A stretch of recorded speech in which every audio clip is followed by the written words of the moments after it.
Hi, this is Mrs. Renee Joby, lecturer, Mental Health Nursing Department from Kamala College of Nursing and Rajiv Gandhi Group of Institution. So here I am today to discuss a very common and important condition in mental health nursing, that is schizophrenia. So what is schizophrenia is? Schizophrenia literally means fragmented mind. Schizophrenia is one of the most complex, chronic, and challenging of psychiatric disorders that affects how a person thinks, feels, behaves.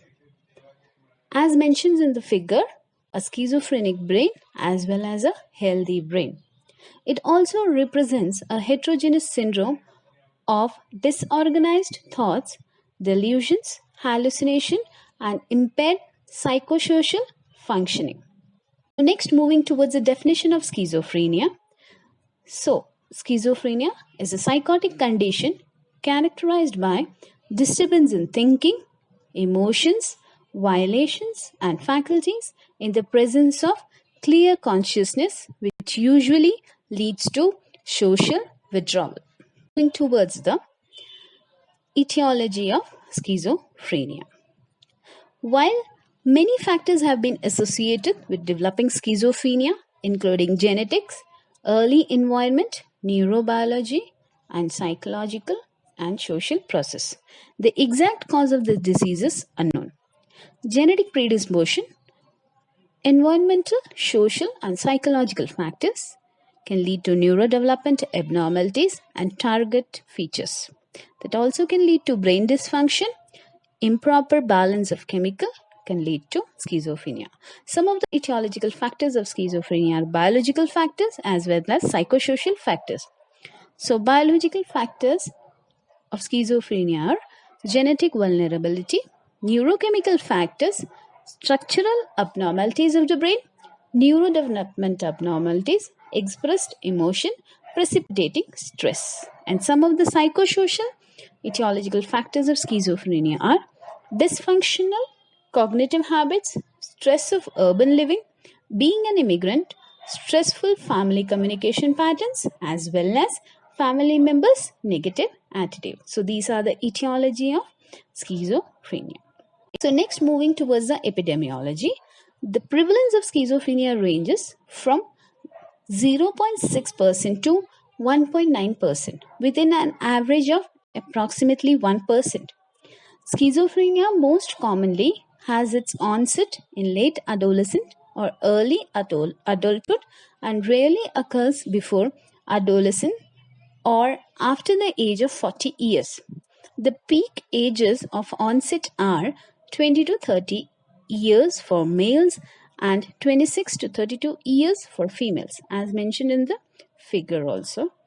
Slightly more men are diagnosed with schizophrenia than women's, an order of 1.4:1 ratio, and women tends to be diagnosed later in life than men's.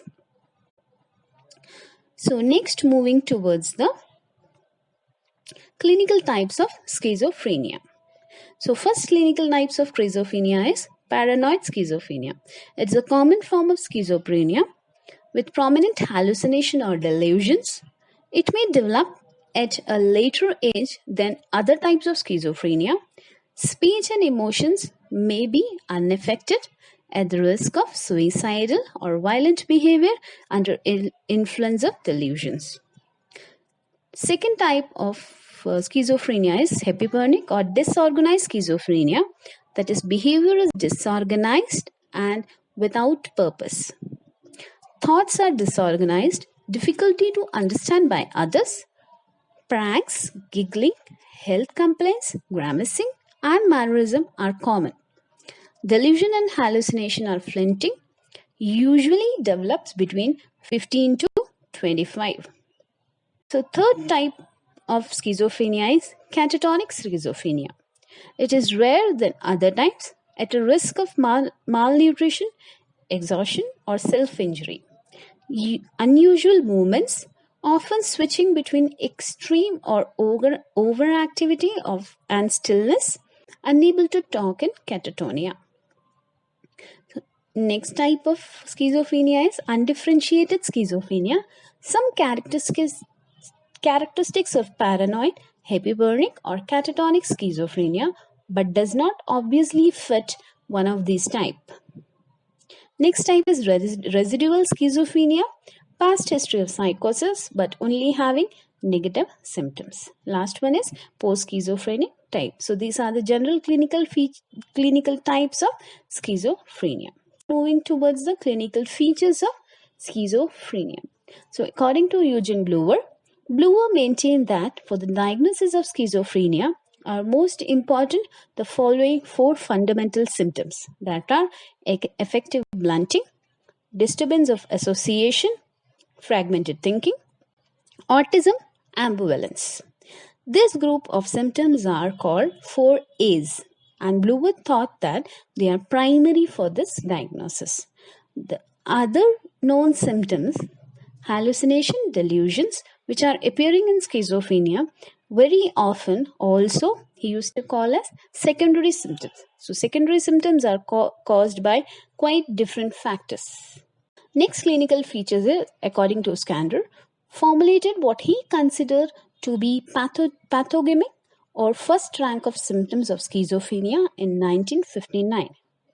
That were audible thoughts, voice urging, voice commenting on other action, stomatic passivity, thought withdrawal, thought insertion, thought broadcasting, made violation, made effect, made impulse, delusional perception.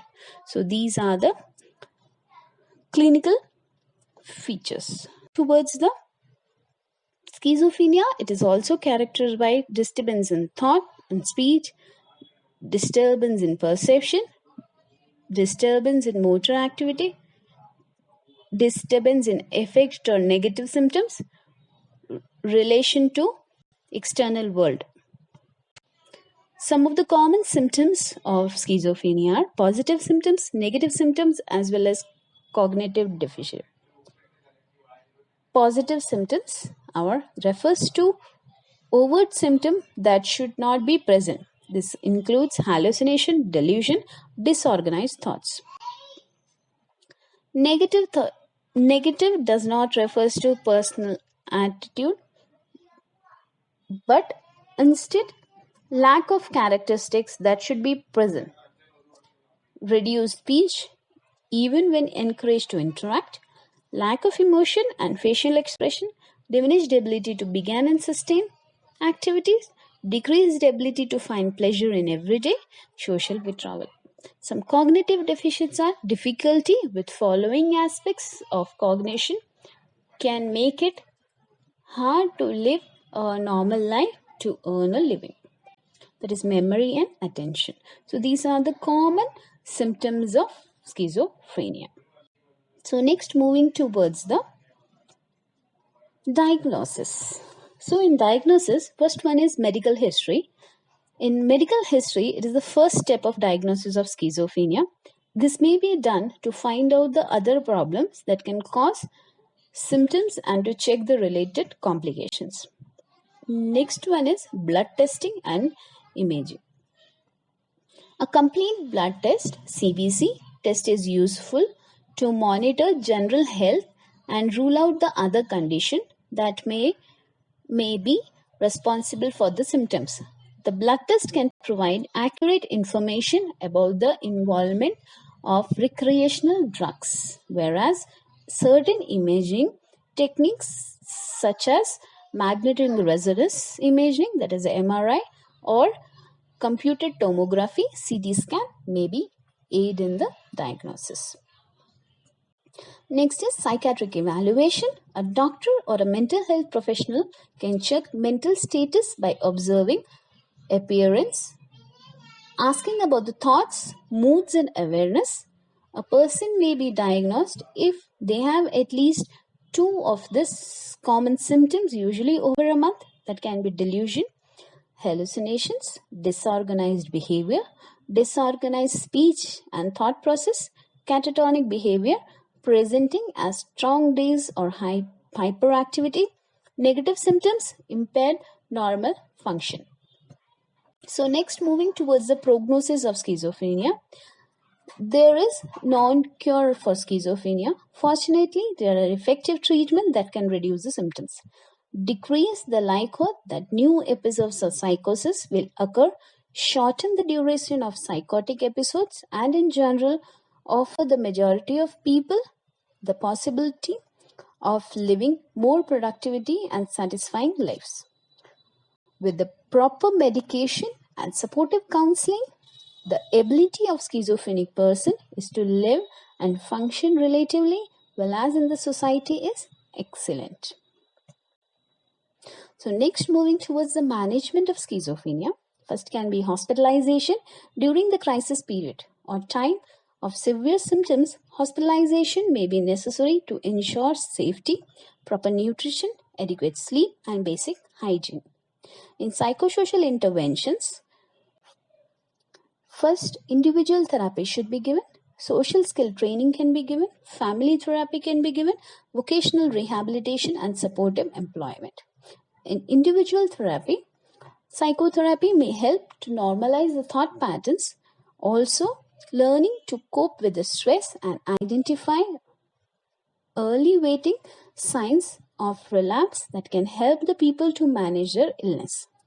In social skill training, this focus on improving communication, social interaction, and improving the ability to participate in daily activity. Whereas in family therapy, it provides support and education to patient families. In vocational rehabilitation and supported employment, it focuses on helping people with schizophrenia for preparing and finding to keep the jobs.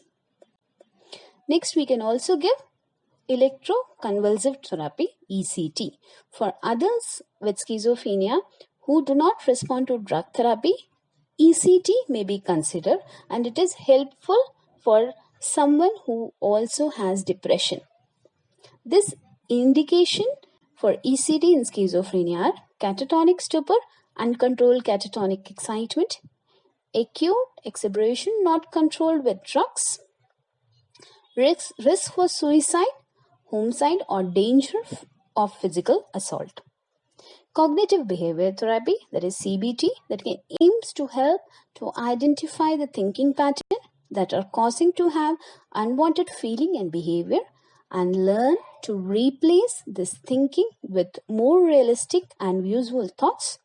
Most people requires between 8 to 20 sessions of CBT over the space of 6 to 12 months.